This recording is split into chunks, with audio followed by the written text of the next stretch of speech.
라마스와미는 누구? 미국 공화당 대통령 후보 토론회에서 갑자기 선두를 달린 라마스와미는 트럼프 지지자입니다. 이것 한마디로 종결. 그도 역시 트럼프처럼 휩쓸 졸개일 확률이 높습니다. 그의 지난 삶의 행적들을 살펴보면 의심되는 부분이 많습니다. 대학 졸업 후 헤지펀드에서 7년 일한 후 제약회사 차려서 투기로 38세에 수천억 부자 되었습니다. 그리고 코로나 시국에 코로나 관련 사업을 하기도 했고요. 아울러 민주당 지지자였다가 트럼프가 대통령 당선됐다고 갑자기 공화당으로 전향했다는 것도 상식적으로 이해가 되지 않는 일입니다. 그리고 그의 주된 공격 목표가 디센티스라는 것입니다. 디센티스의 공약보다 더 심한 극단적인 공약을 내걸고 있습니다.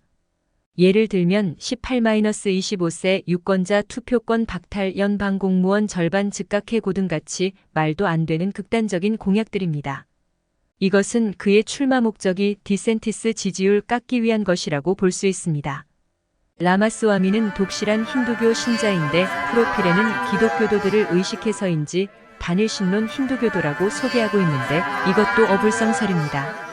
힌두에서 단일신이란 존재하지 않습니다. 힌두 자체가 다신론입니다. 트럼프나 라마스와미나 공통점이 사업가 출신이고 전부 휩쓸 지원을 받았다는 것입니다. 트럼프는 로스차일드 지원받았고 초대 상무장관이 로스차일드에서 30년 근무했던 윌버 로스임 트럼프 부동산 파산했을 때 도와줌. 라마스와미는 제약회사 CEO 출신인데 제약회사들은 거의 빅파마와 관련 없을 수가 없고 제약회사로 수천억 버는 건 빅파마와의 협력 없이는 거의 불가능한 일입니다. 그리고 코로나 시국 때 트럼프는 백신 강제 접종시켰고 라마스와미도 코로나 관련 회사에서 일했고 오하이오주 코로나 대응팀에서 근무했습니다. 딥스들은 디센티스를 가장 위협으로 여기기 때문에 트럼프에 이어 라마스와미 같은 졸개들 내세워 디센티스를 낙마시키기 위해 발광을 하고 있습니다. 이번 라마스와미의 출마도 디센티스 지지율 깎아서 트럼프 당선시키기 위한 게 목표인 듯 합니다. 공화당 대선 후보들 보면 디센티스를 제외한 거의 모든 인간들 트럼프, 라마스와미, 펜스 등이 휩스졸개들인데 하나님께서 도와주시길 간절히 기도드립니다. 트럼프도 대통령 때 백신 강제 접종시키고 코로나 핑계로 통제사회 만들었고 노드스트림 공사 1년 동안 못하게 막았고 지맘대로 북한 김정은이 만나서 종전협정 체결 주장했었고 주한미군 철수 협박하면서 방위분담금 폭증시켰습니다. 트럼프의 못된 악행으로 대통령 재선 실패한 것입니다. 우리는 하나님의 은혜로 엄청난 부정선거에도 불구하고 윤석열 씨가 대통령 되었지요. 딥스졸개들인 트럼프나 라마스와미나 다른 인간들보다 디센티스가 대통령 되어야 미국을 바로잡을 수 있습니다. 디센티스를 지지하는 이유는 그가 해온 행적과 열매를 보면 가장 하나님 뜻에 합당하기 때문입니다.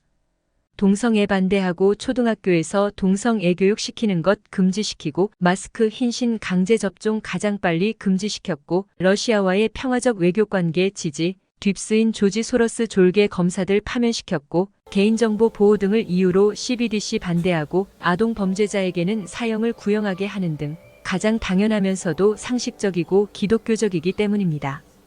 디센티스도 딥스졸개니 뭐니 하는데 저는 오직 열매만 봅니다. 그 사람이 어떤 행동들을 했는지만 봅니다. 딥스들은 양비론으로 모든 사람을 딥스로 생각하게 만들어서 정치나 사회 등에 무관심하게 만듭니다. 딥스들 전략에 속으면 안 됩니다. 정치를 무시한 대가는 자기보다 못한 인간들의 지배를 받는다는 것입니다. 딥스졸개 트럼프 때 세계가 더 좋아졌는지 생각해보면 절대 그렇지 않다는 것을 알 수 있습니다. 아직도 트럼프가 화이트신이 뭐니 하면서 기대하고 속고 있는데 안타까운 현실입니다. 그의 지난 행동들 열매들을 보면 딥스졸개인 게 너무 명확한데 말입니다. 분별력이 필요한 시기입니다. 사랑하는 하나님 아버지 분별력을 주셔서 바르게 보고 판단할 수 있게 하여 주소서. 사랑하는 하나님 아버지 미국도 우리나라도 살려주시고 바른 길로 인도해 주소서. 시청해 주셔서 감사합니다.